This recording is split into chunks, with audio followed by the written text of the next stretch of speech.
नमस्कार साथियों, जय हिंद। आप सभी का मेरे यूट्यूब चैनल पे स्वागत है। और आज के सेशन में बहुत ही इम्पोर्टेंट सेक्शन को पढ़ेंगे। इसका नाम है महत्वपूर्ण आयोग। आप देख सकते हैं मेरे बैक साइड में।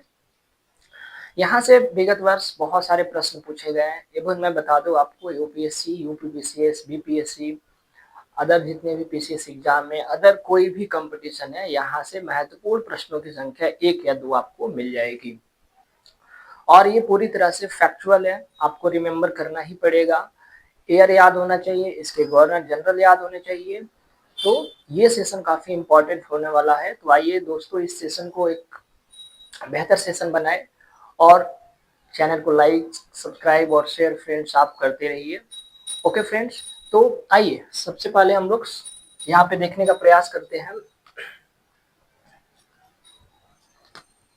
सिविल सेवा से संबंधित आयोग को। सबसे पहले देखेंगे सिविल सेवा से संबंधित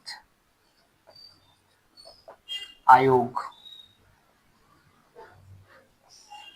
तो सिविल सेवा से संबंधित आयोग कौन कौन से हैं उसके बारे में जानेंगे। जैसे सिविल सेवा के में सुधार के लिए कौन कौन से आयोग गठित किया गया था। हम पूरी डिटेल्स में नहीं जाएंगे क्योंकि डिटेल्स में पढ़ने का अब टाइम आपके पास नहीं है। डिटेल्स में हम कभी फिर इस पे एक एक करके किस आयोग में क्या रिफॉर्म्स हुआ उस पर हम चर्चा करेंगे। अभी फिलहाल आपकी जो एग्जामिनेशन है बहुत नजदीक है, उसके पर्सपेक्टिव से देखें तो आपको जो मेन मेन चीजें जाननी है, जहां से अपना काम बन सकता है, क्वेश्चन बन सकता है, वो चीजें जानना है। पहला आप देख सकते हैं एचिंसन आयोग, ठीक है, 1886। और इस समय लॉर्ड डफरिन हुआ करते थे, लॉर्ड डफरिन। दूसरा एलिंगटन आयोग, एलिंगटन आयोग 1912, और ये लॉर्ड हार्डिंग द्वितीय का कार्यकाल था, लॉर्ड हार्डिंग द्वितीय। तीसरा मैं बात करूं तो ली आयोग, ली आयोग 1923, और ये लॉर्ड रीडिंग का इस समय कार्यकाल था।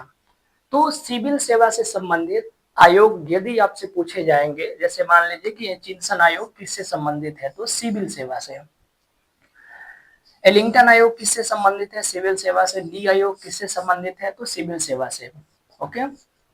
इसके अलावा कब इसकी जो है वो एक तरह से नींव पड़ी, स्थापना कब हुआ, तो आप यहाँ पे डेट भी लिख सकते हैं, डेट भी दिखा सकते हैं। इस समय गवर्नर जनरल कौन हुआ करते थे, आप उसको भी दिखा सकते हैं। तो आई होप यहाँ से जितने भी क्वेश्चन बनेंगे, यदि आपको क्रम से याद रहेगा, मैं क्रम से ही लिखवा रहा हूँ, तो आपको ज्यादा आसानी होगी उसको बनाने में। अदरवाइज कहीं ना कहीं डाउट होगा तो आप प्रश्न को छोड़ेंगे। तो सिविल सेवा से संबंधित जो 3 आयोग है उसको आपको देखना है। दूसरा आयोग लेते हैं, दूसरा आयोग लेते हैं सेना आयोग।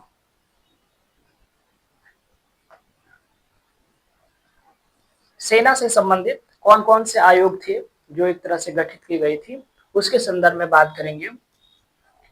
तो पहला था पील आयोग, पील आयोग 1860, और इस समय किसका कार्यकाल था, लॉर्ड लॉर्ड कैनिंग का। जैसे लॉर्ड कैनिंग का कार्यकाल शुरू होता है 1856 से 1862, उसके पहले लॉर्ड डलहौजी का 1848 से 1856। तो पील आयोग जो है वो एक तरह से लॉर्ड कैनिंग से संबंधित है, और 1860। इसके में बाद में बात करूं तो ईसर आयोग, ईसर आयोग 1920, और 1920 में कौन गवर्नर जनरल हुआ करते हैं, Lord Chelmsford, Lord Chelmsford. Lord Chelmsford का कार्यकाल 1916 से 1921। फिर आते हैं यहाँ पे लॉर्ड रीडिंग 1921 से 26, फिर 26 से आते हैं 31 तक इरविन रहते हैं। दिन आफ्टर विलिंगटन आते हैं, फिर आते हैं लॉर्ड लिनलिथगो, फिर वेवेल साहब आते हैं, और फिर माउंटबेटन आते हैं। तो ये चीजें आपको फैक्चुअल है, आपको याद होना चाहिए। पील आयोग, ईसर आयोग। तीसरा आयोग का नाम है एस्किन्स एंड हार्ट्स, एस्किन्स एंड हार्ट्स आयोग। ओके, ये होता है 1925 में, और 1925 में लॉर्ड कैनिंग का ये समय है, सॉरी लॉर्ड रेडिंग का ये समय है। लॉर्ड रेडिंग का ये कार्यकाल चलता है, क्योंकि चेम्सफोर्ड के बाद से लॉर्ड रेडिंग ही आते हैं। चौथा मैं बात करूं तो चौथा आता है आपको गैरन। एक गैरन आयोग बनता है 1935 में, और 1935 में लॉर्ड विलिंगटन का ये कार्यकाल है, लॉर्ड विलिंगटन, लॉर्ड विलिंगटन। और पांचवा है चिटफील्ड, चिटफील्ड। तो चिटफील्ड आयोग है 1939, और ये है लॉर्ड लिनलिथगो, लॉर्ड लिनलिथगो। तो ये सब आपको याद होना चाहिए, जैसे चेम्सफोर्ड से लेके सीधे आपको याद होना चाहिए। चेम्सफोर्ड के बाद लॉर्ड रेडिंग आते हैं, लॉर्ड रेडिंग के बाद से लॉर्ड इरविन आते हैं, लॉर्ड इरविन के बाद से लॉर्ड विलिंगटन, फिर आते हैं लॉर्ड लिनलिथगो। लॉर्ड लिनलिथगो का जो कार्यकाल है वो एक तरह से स्टार्ट होता है 1936 से लेके 1944 तक, और फिर 44 से 47 लॉर्ड बेवेल, फिर 47 से 48 लॉर्ड माउंटबेटन। तो ये क्लियर कट फ्रेंड्स आपको याद होना चाहिए। तो एक तो पीला योग किससे संबंधित है, सेना से, इसर, एस्किन्स एंड हार्ट्स, गैरन, चिटफील्ड, ये सभी आयोग जो है वो संबंधित है सेना से। कब इसकी एक तरह से स्थापना होती है, और उस समय कौन कौन से जो है गवर्नर जनरल हुआ करते हैं, ये भी इम्पोर्टेंट है। तो आई होप कि आपको ये सेशन अच्छा लग रहा होगा फ्रेंड्स, और जरूर आप चैनल को लाइक, सब्सक्राइब और शेयर करते रहें। और आपको बहुत अच्छे से इसको मैंने एकत्रित करके दिया है। अब समझते हैं शिक्षा से संबंधित, एजुकेशन से संबंधित प्रमुख आयोग कौन कौन से बने थे। तो एजुकेशन से संबंधित जो आयोग थे मैं बताऊं आपको फर्स्टली, तो उद्घोषणा, उद्घोषणा 1854, और इस समय लॉर्ड डलहौजी का ये, लॉर्ड डलहौजी,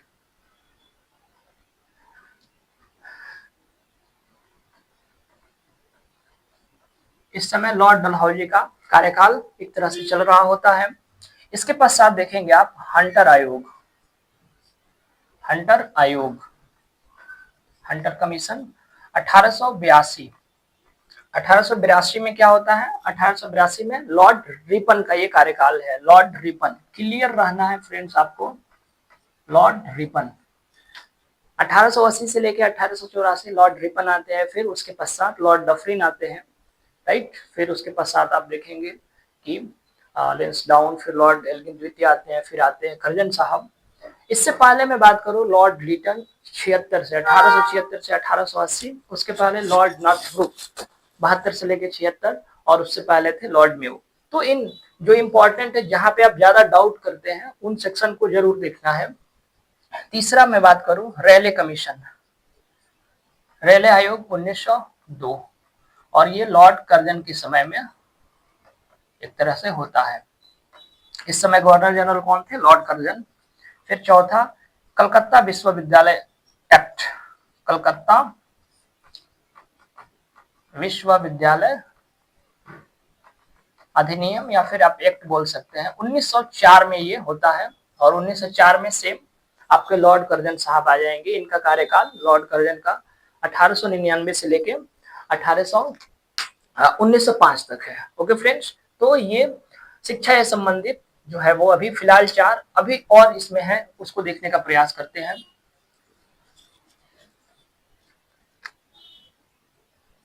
फिफ्थ पे आ जाएगा आपको सैडलर आयोग, सैडलर आयोग, सैडलर आयोग 1917। 1917 में किसका कार्यकाल रहता है, लॉर्ड चेम्सफोर्ड का, सॉरी फ्रेंड्स, लॉर्ड चेम्सफोर्ड का कार्यकाल रहता है। इसके अलावा हार्टोंग, हार्टोंग समिति, हार्टोंग समिति 1929, और 1929 में आपके लॉर्ड इरविन साहब रहते हैं, लॉर्ड इरविन। इसके पश्चात देखेंगे तो एक होता है वर्धा योजना, वर्धा, वर्धा योजना से संबंधित एक आयोग का गठन होता है 1937 में, और 1937 में लॉर्ड लिनलिथगो साहब होते हैं, लॉर्ड लिनलिथगो। इसके अलावा एक लास्ट होता है सर्जेंट, ओके, सर्जेंट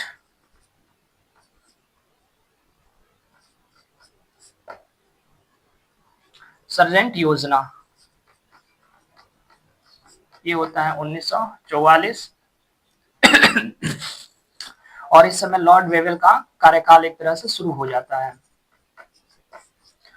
तो क्लियर कट आपको याद रखना है शिक्षा से संबंधित। पहले हमने डिस्कशन किया ओड घोषणा 1854, जिसमें आपके लॉर्ड डलहौजी मिल जाएंगे, हंटर कमीशन 1882, जिसमें आपको लॉर्ड रिपन मिल जाएंगे, रेले कमीशन 1902, जिसमें कॉर्जन साहब आते हैं, 1904 कलकत्ता विश्वविद्यालय अधिनियम, उस समय भी लॉर्ड कर्जन का कार्यकाल होता है। फिर सैडलर आयोग, 1917 लॉर्ड चेम्सफोर्ड।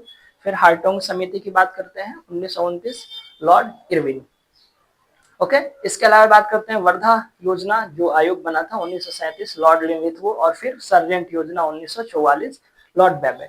तो 8 जो आयोग है वो शिक्षा से संबंधित है, तो आपको इसको अच्छे से समझने का प्रयास भी करना है। नेक्स्ट लेते हैं अकाल से संबंधित आयोग। अकाल से संबंधित आयोग, अकाल से संबंधित आयोग। तो पहला आयोग का नाम हम लेते हैं यहाँ पे स्मिथ समिति, स्मिथ समिति 1860 के आसपास, और ये लॉर्ड कैनिंग का समय चल रहा होता है। लॉर्ड कैनिंग का समय आपको पता है, आपको तो ऐसे फिंगर पे याद होना चाहिए governor general. You got my point. आपको पूरी तरह से अच्छे से एक गवर्नर जनरल का पूरा समराइज आपके पास होना चाहिए, कब हुआ, क्या इंसिडेंट हुआ, वो सब याद होना चाहिए। तो 1860 में लॉर्ड कैनिंग रहते हैं, इनका कार्यकाल 1856 से 1862 के बीच में होता है। स्मिथ समिति के बाद से